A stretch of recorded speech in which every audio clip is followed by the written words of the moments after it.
حضرت عیسیٰ علیہ السلام کے نزول کے حوالے سے کہ دمشق کی بڑی مسجد میں، مشرقی مسجد میں، مشرقی مینارے پر جس کا رنگ سفید ہوگا، حضرت عیسیٰ علیہ السلام کا نزول ہوگا۔ دو فرشتوں پر ہاتھ رکھ کے حضرت عیسیٰ علیہ السلام ایک مرتبہ پھر آئیں گے،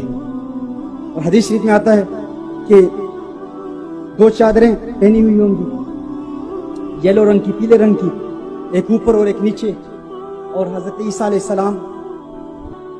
کے بال کنڈل ہوں گے، کرلی ہیئر ہوں گے ان کے، اور موتیوں کی طرح چمک رہے ہوں گے۔ فجر کا وقت ہوگا، اذان ہو چکی ہے، تکبیر ہو چکی ہے، امام مہدی امامت کے مصلی پہ کھڑے ہیں،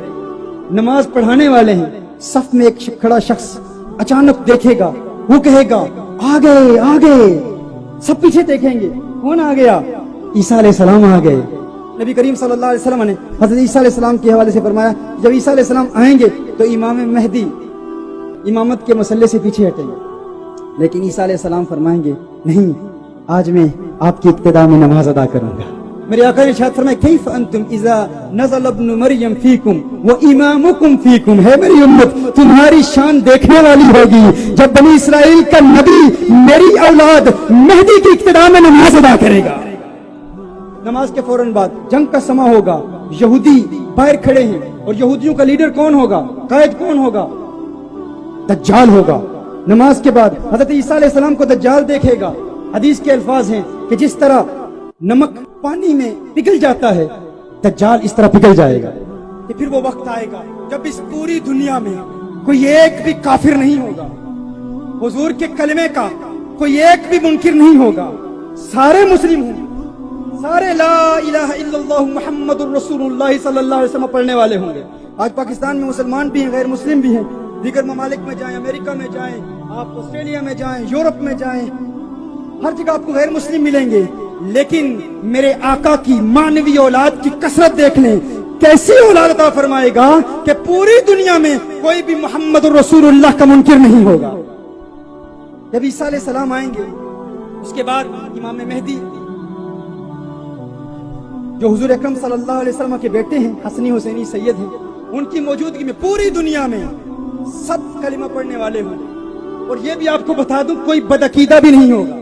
کیوں عیسیٰ علیہ السلام ہر بدعقیدگی کو ختم کریں گے،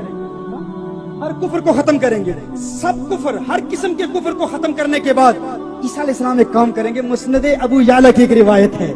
میرے آقا نے ارشاد فرمایا عیسیٰ مدینۃ المنورہ میں آقا کی بارگاہ میں حاضری کا شرف حاصل کریں،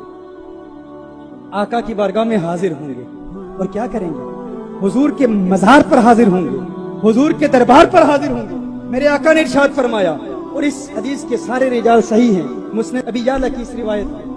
میرے آقا ارشاد فرماتے ہیں، میں نے کہا نا دنیا میں کوئی کافر نہیں ہوگا، اور دنیا میں کوئی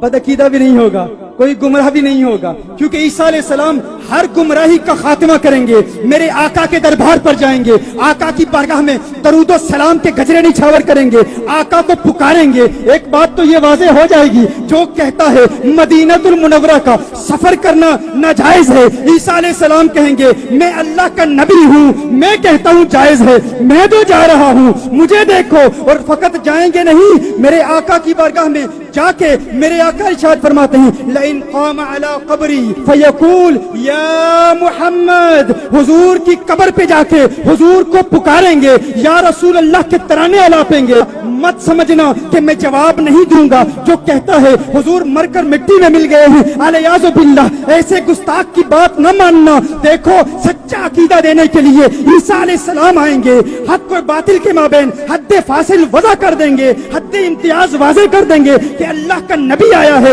عیسیٰ علیہ السلام آئے ہیں، حضور کی بارگاہ میں حاضر ہوئے ہیں۔ حضور نے فرمایا وہ یا رسول اللہ کہیں گے، حضور کو پکاریں گے، لأجیبنہ، اور یہ مت سمجھنا میں جواب نہیں دوں گا، میں ضرور جواب دوں گا۔ گویا کہ عیسیٰ علیہ السلام بھی آ کر بتائیں گے، ہر نادان انسان تجھے سارے بتاتے رہے، مجددین بتاتے رہے، مجتہدین بتاتے رہے، فقہا بتاتے رہے، علماء علماء بتاتے رہے, مفسرین بتاتے رہے, یا رسول اللہ کی صدا حق پر مبنی ہے, یہ سچا نعرہ ہے, یہ سچا ترانہ ہے, اسے ورد زبان بنا لو. ارے تم نے مہر علی کی نہیں سنی, تم نے احمد رضا بریلی کی نہیں سنی, اب تو مان جاؤ اللہ کا نبی عیسیٰ آیا ہے اور بتا رہا ہے یا رسول اللہ کا نعرہ عین دین اسلام کے مطابق ہے.